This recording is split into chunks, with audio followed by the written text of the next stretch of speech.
ഭഗവാൻ മഹാവിഷ്ണുവിൻ്റെ എട്ടാമത്തെ അവതാരമായ ശ്രീകൃഷ്ണൻ്റെ ജന്മദിനമാണ് ശ്രീകൃഷ്ണ ജന്മാഷ്ടമി. ചിങ്ങമാസത്തിൽ രോഹിണി നക്ഷത്രവും അഷ്ടമിയും ഒത്തുചേർന്ന ദിനത്തിലാണ് ശ്രീകൃഷ്ണൻ അവതരിക്കുന്നത്. ലോകത്തിലെ നന്മയ്ക്ക് അപജയം സംഭവിച്ചപ്പോൾ ധർമ്മം പുനഃസ്ഥാപിക്കുവാൻ മഹാവിഷ്ണു ശ്രീകൃഷ്ണനായി അവതരിച്ചു. കോഴിക്കോട് ജില്ലയുടെ തെക്കേ അറ്റത്ത് സ്ഥിതി ചെയ്യുന്ന കടലുണ്ടി പഞ്ചായത്തിൽ എല്ലാ വർഷവും നടത്തിവരാറുള്ള ശ്രീകൃഷ്ണ ജയന്തി ഉത്സവത്തിൻ്റെ മുന്നോടിയായിട്ടുള്ള സാംസ്കാരിക സമ്മേളനം പ്രശസ്തമാണ്. ഈ വർഷത്തെ അഷ്ടമി രോഹിണിയോടനുബന്ധിച്ചുള്ള സാംസ്കാരിക സമ്മേളനം കഴിഞ്ഞ ദിവസം, അതായത് 18/8/2024 ഞായറാഴ്ച കടലുണ്ടി ദേവ് ആർക്കിഡിൽ വെച്ച് നടന്നു. സാംസ്കാരിക സമ്മേളനത്തിൽ മുഖ്യ ഭാഷണം നടത്തുന്നതിനായി എത്തിയ സന്യാസി ശ്രേഷ്ഠൻ മാത്തറ ശാന്തിസുധ ആശ്രമം മഠാധിപതി ബ്രഹ്മചാരി ആത്മചൈതന്യ സ്വാമികളെ ആദരിച്ചു. കുമാരി ദേവിക ഭാസ്കർ ആലപിച്ച പ്രാർത്ഥനയോടെ സാംസ്കാരിക സമ്മേളനം ആരംഭിച്ചു. ശ്രീ സി സുരേന്ദ്രൻ ഇടച്ചിറ സ്വാഗതം പറഞ്ഞു. പഞ്ചായത്ത് സമിതി അധ്യക്ഷൻ ശ്രീ കൃഷ്ണൻ കാക്കാത്തിരുത്തി അധ്യക്ഷത വഹിച്ചു. ശ്രീ അണ്ടിപ്പറ്റ് ബാബു കൃഷ്ണ വിഗ്രഹത്തിൽ ഹാരം അർപ്പിച്ചുകൊണ്ട് സമ്മേളനം ഔപചാരികമായി ഉദ്ഘാടനം ചെയ്തു. ശാന്തിസുധ ആശ്രമം മഠാധിപതി ബ്രഹ്മചാരി ആത്മചൈതന്യ സ്വാമിജി മുഖ്യ പ്രഭാഷണം നടത്തി. ധർമ്മ സംസ്ഥാപനാർത്ഥായ സംഭവാമി യുഗേ യുഗേ. ധർമ്മം നല്ല പോലെ പാലിപ്പിക്കാൻ വേണ്ടിയിട്ടാണ് ഭഗവാൻ അവതരിച്ചത്. ശരി, അപ്പോൾ ധർമ്മം പാലിക്കാം. നിങ്ങളൊക്കെ എത്ര പേര്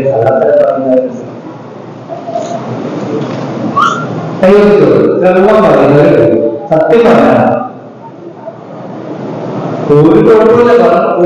എത്ര പേര് കള്ളം പറയുന്നത്? സത്യം പറഞ്ഞല്ലോ.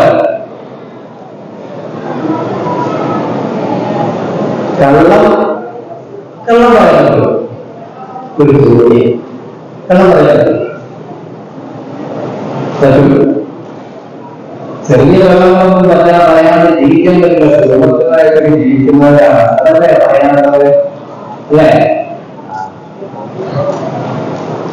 വേദത്തിൽ പ്രത്യേകം പറയുന്നത് കള്ളം പറയുന്നവൻ വേദോട് പറഞ്ഞു. അപ്പോഴൊക്കെ നമുക്കൊക്കെ മോട്ടമാണ് തോന്നിയിരിക്കുന്നത്. ഒരിക്കലും കള്ളം പറയരുത്. പക്ഷേ സത്യം പറയണം എന്നില്ല. സുഖല്ലേ? കള്ളം പറയുന്നത് എന്നുള്ളത് റെസിഡൻഷ്യൽ കോഴ്സാണ്. അതിൽ പങ്കെടുക്കാം. സന്യാസിയാകാമെന്നല്ല, പഠിച്ചിട്ട് ശേഷം സമാജത്തിൽ നല്ല പോലെ പ്രവർത്തിക്കാൻ ആരെങ്കിലും ജീവിതമാത്രം ചെയ്തു വരുന്നവർക്ക് കുറേ സത്യം പാലിച്ച് ജീവിക്കുമ്പോൾ നമുക്ക് തോന്നും ഒരു കള്ളമൊക്കെ പറഞ്ഞാലും തെറ്റൊന്നുമില്ല എന്നൊക്കെ തോന്നില്ലേ? അതാണ് ധർമ്മത്തിന്. അതാണ് ആ ശ്രീകൃഷ്ണന്റെ ജീവിതത്തിൽ സന്ദീപനയുടെ ആശ്രമത്തിലേക്ക് ഉണ്ടായ അനുഭവമല്ല. ആരാ കൃഷ്ണനെ പേരിട്ടത്?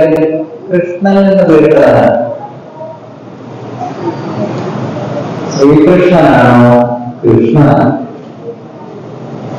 ഗർഭമുനിയാണ് പേര്. പുണ്യമീ മണ്ണ് പവിത്രമീ ജന്മം എന്ന വിഷയത്തെ അധികരിച്ച് ബാലഗോകുലത്തിൻ്റെ ജില്ലാ സമിതി അംഗം ശ്രീ ശ്രീലാസ് വിഷയം അവതരിപ്പിച്ചു. യോഗാചാര്യൻ ശ്രീ സുരേന്ദ്രൻ മാഷ്, ശ്രീ അരിമ്പിടാവിൽ സിദ്ധാർത്ഥൻ, ശ്രീമതി സുചിത്ര ടീച്ചർ, ശ്രീമതി സത്യവതി ടീച്ചർ എന്നിവർ ആശംസയർപ്പിച്ചു. വിവിധ മേഖലകളിൽ അവരുടേതായ വിഷയങ്ങളിൽ കഴിവ് തെളിയിച്ച് പ്രശംസ ഏറ്റുവാങ്ങിയ കടലുണ്ടി സ്വദേശികളായ ശ്രീമതി സുചിത്ര ടീച്ചർ, കുമാരി അനശ്വര, കുമാരി അർച്ചന പ്രേമൻ, കുമാരി തൃഷ്ണ, ശ്രീ റോഷിത് അണ്ടിപ്പറ്റ് എന്നിവർ അനുമോദനങ്ങൾ ഏറ്റുവാങ്ങി. ശ്രീമതി ഗീത സുധീർ നന്ദി പ്രകാശിപ്പിച്ചതിനു ശേഷം വേദിയിൽ കണ്ണിനും കാതിനും ഇമ്പമേകുന്ന വിവിധ കലാപരിപാടി, കൃഷ്ണഭക്തി ഗാനങ്ങൾ, group dance, Bharatanatyam, fake dance എന്നിവ അവതരിപ്പിച്ചു. I